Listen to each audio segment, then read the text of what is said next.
What's up guys, welcome to my channel. My name is Zach with an H, because K's are for dicks. And I'm here to bring you the latest and greatest in all things movie shit. So today, let's get started with a little review for the new Clint Eastwood film, Richard Jewell.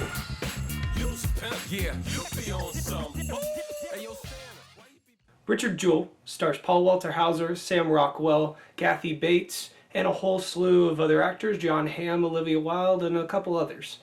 It's a story of the 1996 Centennial Park bombing, where a man, a security guard named Richard Jewell, discovered a bomb and saved several lives because he discovered this bomb whenever everyone kind of just spat in his face. And this is, without a doubt, one of the best films of the year. I can honestly say that I haven't seen a film particularly like this one in this year. Now, you have seen films like this before, The True Story, The Hero, but never have actually given us a character piece the way that this kind of does. See, Clint Eastwood does his characters in a very, very particular type of way where he kind of approaches them with a maybe likable yet unlikable. You're not really sure if you like them. You kind of think they're a little nutty, if you will. I mean, Gran Torino, if I ever saw Gran Torino, I'd probably piss myself. I'd be that much terrified. However, this film is remarkable in every single piece of the word. There are a few flaws, which we will get into. However, everything, and if I had to describe everything in this film, or at least most part, is riveting.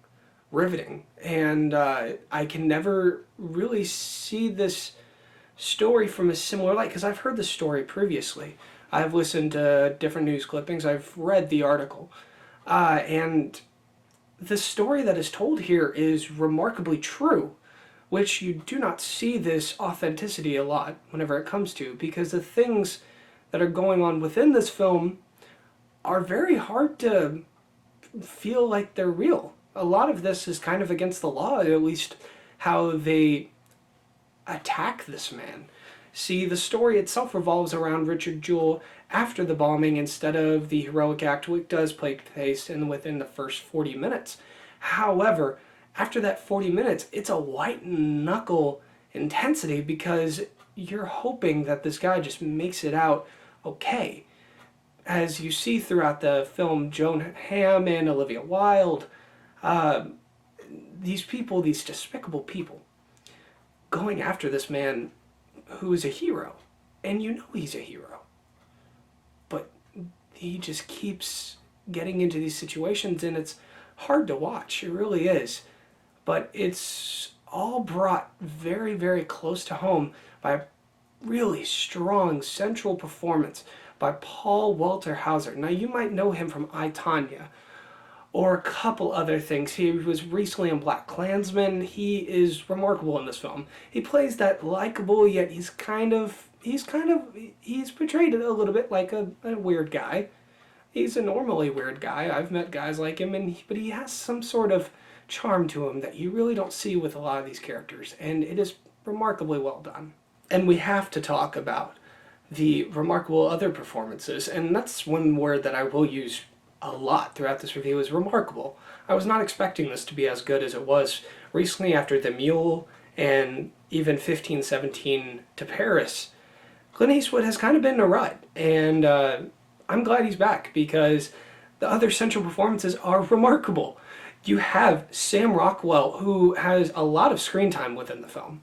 He is very pivotal to our main character, as is Kathy Bates, who plays his mother, who brings that warmth and that security that you wouldn't normally see in a film like this.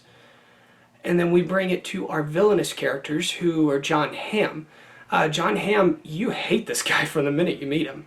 He has that slick charm to him, but he is vicious, and he's evil. And you can see that darkness behind his eyes, and it's well done. He's very well done. However, I will say, and this is my only real con with this film, the film itself moves very quick. It's a very good film. It moves very fast. However, one thing that really drags it down is when we follow Olivia Wilde's character as the reporter who is going after this man, essentially trying to incriminate him. And what happens is he's being pinned on these different things, and by no means you hate everything, but the thing is she plays it so cartoony that you just don't really care, at least about her, because she goes on a slightly emotional journey, and by the end of it you don't care at all. And I love Olivia Wilde, and I think she's a remarkable actress, a remarkable director, which Booksmart is one of my favorite films of the year. But she was nothing really special, and I think she kind of dragged down the film, and the film does have a good chunk of her in it. So yeah, I do. Yeah, I mean, the hardest part about this is I enjoyed watching her because she's Olivia Wilde, but her character was just so grating, and I don't know. It was just really not my cup of tea what she was doing with the character. But to sum it all up, a brilliant film, a remarkable film, and I am going to give this film an 8.75 out of 10. It is my number 13 of the year out of the 93 films I've seen this year, and it is a very well done, and I am so surprised by it, and I am happy to say that it is one of my favorite films of the year. So guys, comment below, let me know what you guys are thinking about. Let me know what you thought of Richard Jewell once you get to see it. I know this was a little bit of an early review, but thank you guys for stopping by my channel, and I hope you guys have an awesome rest of your day. And always, keep talking movie shit.